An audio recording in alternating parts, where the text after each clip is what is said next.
Bonjour à tous, je m'appelle Joséphine Anneau, je suis interne de médecine générale à Rennes et je vais vous faire un topo d'infectiologie sur les vaccinations de l'adulte. Je vous ai juste remis le calendrier général pour les enfants pour vous dire que les derniers vaccins qu'ils auront reçus, ce seront le DTP-CA avec un petit D et un petit CA entre 11 et 13 ans, ainsi que l'HPV. Ils arriveront donc à 25 ans avec de nouveau un petit DTP-CA. Mais donc il aura lui aussi la coqueluche. Et ce sera la dernière fois qu'il sera sur le calendrier général. Et ensuite, tous les 20 ans jusqu'à 65 ans, il y aura un rappel de DTP. Donc petit d, grand T, grand P, sans forcément la coqueluche. Et ensuite, tous les 10 ans, après 65 ans, ce sera encore un rappel DTP. Il y a donc DTP plus coqueluche, petite valence à 25 ans, DTP à 45 ans, 65 ans, 75 ans, 85 ans et 95 ans. Sur le calendrier général, il y a également la grippe, à partir de 65 ans, tous les ans. Comme chez l'enfant, je vous ai remis un petit peu les noms commerciaux. Bien sûr, ils ne sont pas à retenir pour les ECN, mais c'est quand même très pratique de les connaître pour vous y retrouver en stage. Je vous rappelle juste que parfois dans certains services d'urgence, on revaccine les patients contre le tétanos quand ils viennent pour une plaie et que bien souvent on n'a que le Révaxis sous la main, ce qui correspond au DTP sans la coqueluche, alors qu'en fait le patient, s'il a loupé son 25 ans, il aura besoin d'un coqueluche en plus. Et je vous ai rajouté la vaccination contre le Covid, donc ça c'est sans doute amené à changer. Moi je vous enregistre ça début septembre 2021, donc à regarder avec des pincettes parce que c'est complètement amené à changer. Donc il y a 4 vaccins pour le moment en France. On peut les regrouper en 2 catégories. Donc d'un côté les vaccins à ARN messager, que sont le vaccin du Pfizer qui s'appelle Comirnaty et le vaccin de Moderna qui s'appelle Spikevax. Ils sont possibles à administrer dès l'âge de 12 ans. À noter que le vaccin Pfizer, on ne le retrouve que dans les centres de vaccination et les établissements de santé pour le moment, pas encore notamment dans les pharmacies ou chez les médecins généralistes et les sages-femmes. On effectue une première dose, puis une dose de rappel à 6 semaines. Et là, pour le moment, on fera également un deuxième rappel, soit une troisième dose, pour les plus de 65 ans et ceux qui sont à risque de forme grave. Mais c'est possible que ce soit amené à ce que ce soit une troisième dose pour tout le monde. S'il y a un antécédent de Covid-19, on fera une seule injection 3 à 6 mois après. Sauf pour les immunodéprimés. Donc si un immunodéprimé a déjà eu le Covid-19, on fera un rappel à 3 semaines ou à 4 semaines en plus de l'injection 3 à 6 mois après l'infection. Maintenant, il y a les vaccins qui sont avec un vecteur viral. C'est le vaccin d'AstraZeneca, le Vaxzevria, ou le vaccin Covid-19 Vaccine Janssen de chez Johnson & Johnson. Ceux-ci ne sont possibles à faire qu'après 55 ans. Donc ça limite beaucoup plus la population ciblée. Mais par contre, ils sont disponibles un peu partout, donc les médecins généralistes, les centres de vaccination, les pharmacies, les infirmiers, les sages-femmes, à la médecine du travail et dans les établissements de santé. Le vaccin d'AstraZeneca s'effectue avec une dose, puis un rappel 9 à 12 semaines après. Si jamais on a fait une dose avant 55 ans, donc c'était ce qui s'était passé au début de la vaccination, il fallait le faire le rappel avec un vaccin ARNM et non pas avec l'AstraZeneca. Mais là, ça devient très anecdotique. Pour le vaccin de chez Johnson & Johnson, normalement, il fallait qu'une seule dose. Mais on est en train de dire qu'il faudra une dose de rappel avec un vaccin à ARN messager. Pour les patients qui ont reçu initialement un vaccin soit AstraZeneca, soit de Johnson & Johnson, et qui ont plus que 65 ans ou qui sont à risque de forme grave, il leur faudra une troisième dose, donc un troisième rappel, mais pas avec ce vaccin-là, avec un vaccin à ARN messager, comme le vaccin du Pfizer ou de Moderna. Donc maintenant, on va voir les indications un peu plus spécifiques à certaines populations, et c'est parfois ce qui est un peu plus difficile à retenir. Pour le vaccin de la coqueluche, on va utiliser la technique du cocooning. Ça va permettre de protéger les nourrissons qui sont à risque en fait d'avoir une infection grave à la coqueluche, virus qui leur est transmis par les adultes. Donc le vaccin de la coqueluche, il est à faire chez les adultes. Si le dernier vaccin coqueluche a été fait il y a moins de 5 ans avant 25 ans, lorsqu'on se fait vacciner contre la coqueluche, la durée entre guillemets de validité du vaccin, il est de 5 ans avant 25 ans et de 10 ans après 25 ans. On devra donc vacciner l'entourage des nourrissons de moins de 6 mois et également donc les adultes avec un projet parental. Donc souvent, on vaccine les parents à la sortie de la maternité. On vaccine donc l'entourage de la femme enceinte, mais également les soignants, assistants maternels et leurs étudiants.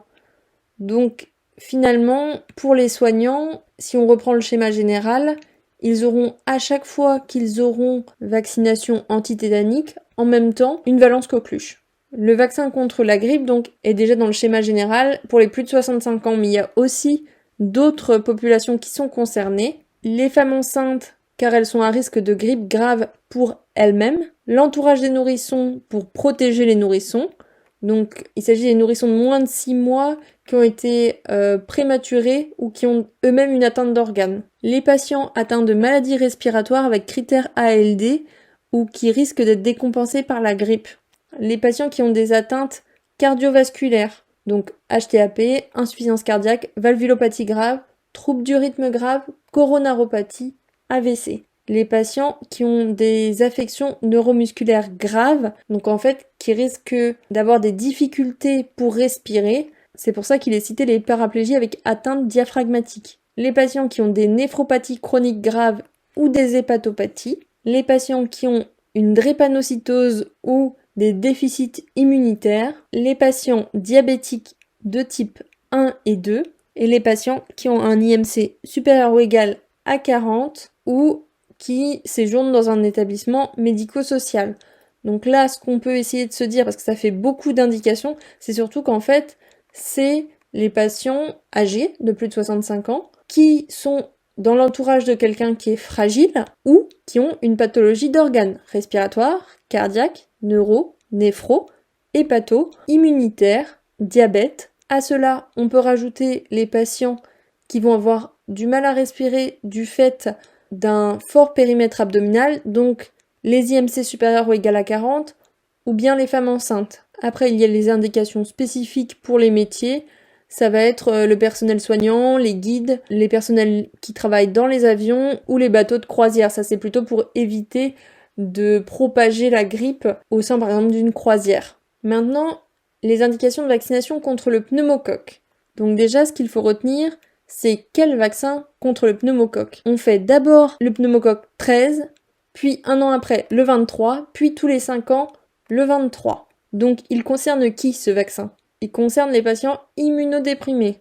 Donc ça c'est au sens large, ça comprend les aspléniques, ceux qui ont un déficit immunitaire héréditaire, le VIH, une tumeur, une hémopathie, les transplantés, les greffés de cellules souches hématopoïétiques, les patients sous immunosuppresseurs, biothérapie, corticothérapie au long cours ou ayant un syndrome néphrotique. Ça concerne également les patients qui ont des atteintes cardiaques, cardiopathie congénitale cyanogène ou insuffisance cardiaque. Cela concerne également les patients qui ont des problèmes respiratoires. Ce vaccin concerne également les insuffisants rénaux et les patients qui ont une hépatopathie chronique, alcoolique ou non. Cela concerne également les patients diabétiques sous traitement, donc régime seul, ça compte pas, et les patients qui ont une brèche ostéoméningée ou un implant cochléaire. Pour ces derniers, c'est surtout pour éviter une porte d'entrée pour une méningite à pneumocoque. Donc, si on fait le point un petit peu sur le vaccin du pneumocoque, ça concerne des patients immunodéprimés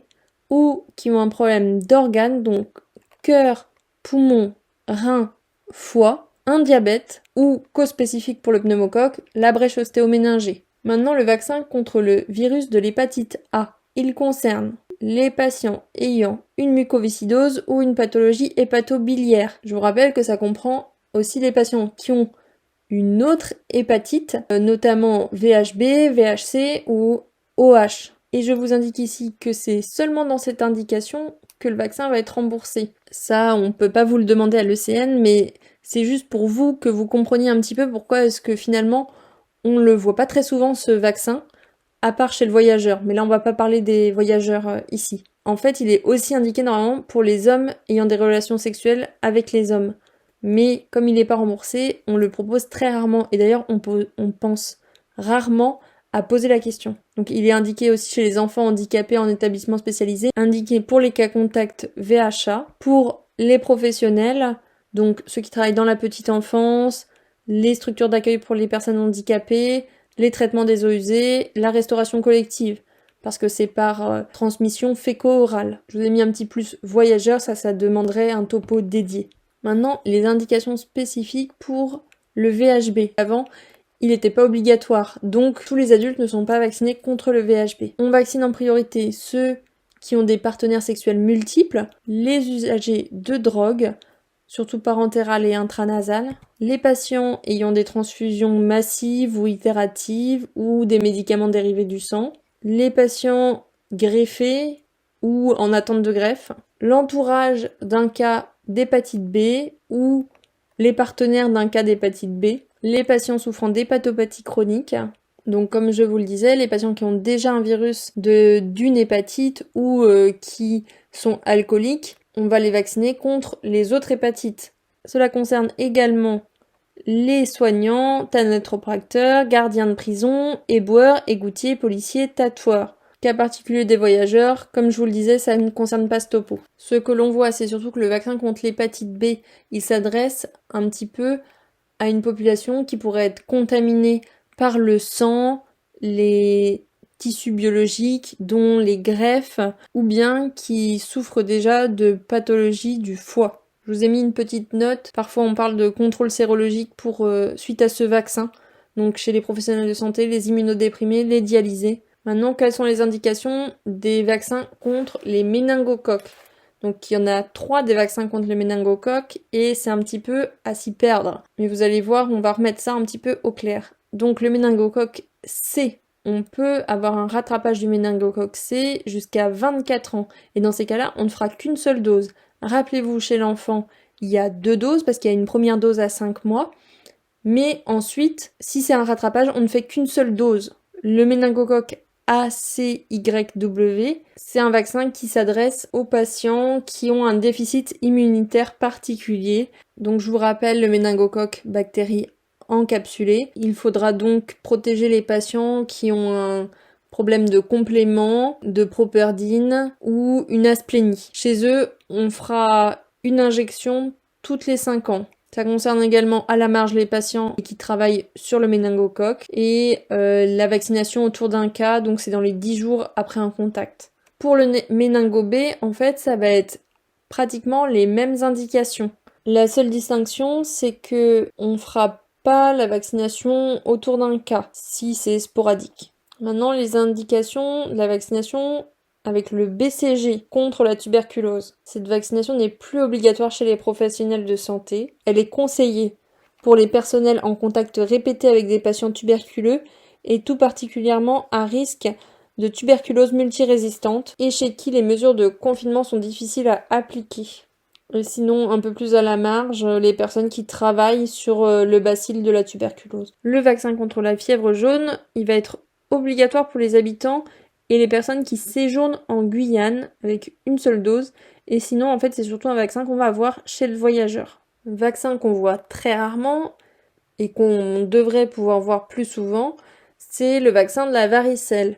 Il s'adresse uniquement à des personnes qui n'ont pas eu la varicelle dans l'enfance et qui ont une sérologie négative. Parmi ceux-là, on vaccine ceux qui ont un projet de grossesse. Mais attention, il ne faut pas se vacciner trop rapproché par rapport à la conception. Donc on dit généralement d'avoir un délai d'1 mois entre l'injection du vaccin et la conception. On peut vacciner également les patients qui sont en attente de greffe, ceux qui côtoient des immunodéprimés, les professionnels de santé et les professionnels de la petite enfance. On vaccine également les cas contacts varicelle qui ont plus de 12 ans et ce dans les 3 jours après leur contact. Maintenant, le vaccin contre le zona, on le fait pendant la courte période de 65 ans à 74 ans, et ce, même s'il y a déjà eu un antécédent de zona. Attention, il est contre-indiqué chez les immunodéprimés. On fera une seule injection au total. C'est un vaccin qui, bien qu'il soit indiqué de 65 à 74 ans, en fait, on le voit rarement fait. Une des raisons, ça peut être en partie son prix, qui est de 103 € pour une injection et qui est remboursé qu'à 30% par la sécurité sociale. Ce vaccin-là, ça fait partie typiquement des vaccins. Si vous ne le proposez pas à votre patient, il va rarement venir vous le demander parce qu'il est très méconnu. Maintenant, le vaccin contre l'HPV, on l'effectue en rattrapage chez l'adulte, uniquement chez les hommes qui ont des relations sexuelles avec des hommes, et ce jusqu'à 26 ans, avec un schéma en 3 doses. Pour le ROR, normalement, la plupart des adultes l'ont déjà eu, mais pas forcément, car avant les années 80, il n'existait pas encore. Donc, on peut rattraper si on est en contact avec un cas de rougeole. On peut aussi le faire en avance, et ce, dès 6 mois d'âge, s'il y a un cas contact rougeole. Mais globalement, ce qu'il faut retenir, c'est que on ne fait pas le rattrapage vaccinal du ROR. Le vaccin contre la leptospirose, on va le faire chez les personnes qui sont en contact avec de l'eau douce. Quand est-ce qu'on fait le vaccin contre la rage? Donc ça va être les personnes qui vont être en contact avec des animaux porteurs de la maladie.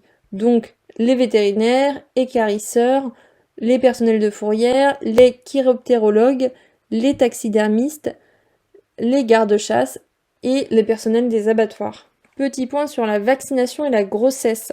Il y a plusieurs vaccinations auxquelles il faut penser avant la conception. Le ROR, il faudra faire très attention parce que comme c'est un vaccin vivant, il faut un délai d'au minimum 1 mois entre l'injection et la conception. Je vous ai mis une petite astérisque parce que les sources divergent selon les référentiels, donc il faudra faire attention. Pour le VZV, c'est pareil, il faudra faire très attention à avoir un délai supérieur à 1 mois entre l'injection et la conception. Et donc bien sûr, il s'adressera aux femmes qui ont un projet de grossesse mais qui n'ont jamais eu la varicelle, et donc on fera une sérologie pour bien confirmer qu'elles n'ont jamais eu la varicelle. Parce que parfois, ça peut être passé inaperçu. Il faudra bien sûr penser au vaccin coqueluche pour le cocooning. Pendant la grossesse, il faudra surtout faire attention à contre-indiquer les vaccins vivants, mais seront recommandés le vaccin contre la grippe et le vaccin contre le Covid-19, et tous les deux sont possibles quel que soit le stade de la grossesse. Voilà, je vous ai remis quelques sources. Je vous rappelle que je n'ai pas parlé des vaccinations du voyageur. J'espère avoir répondu à vos questions. Bonne journée!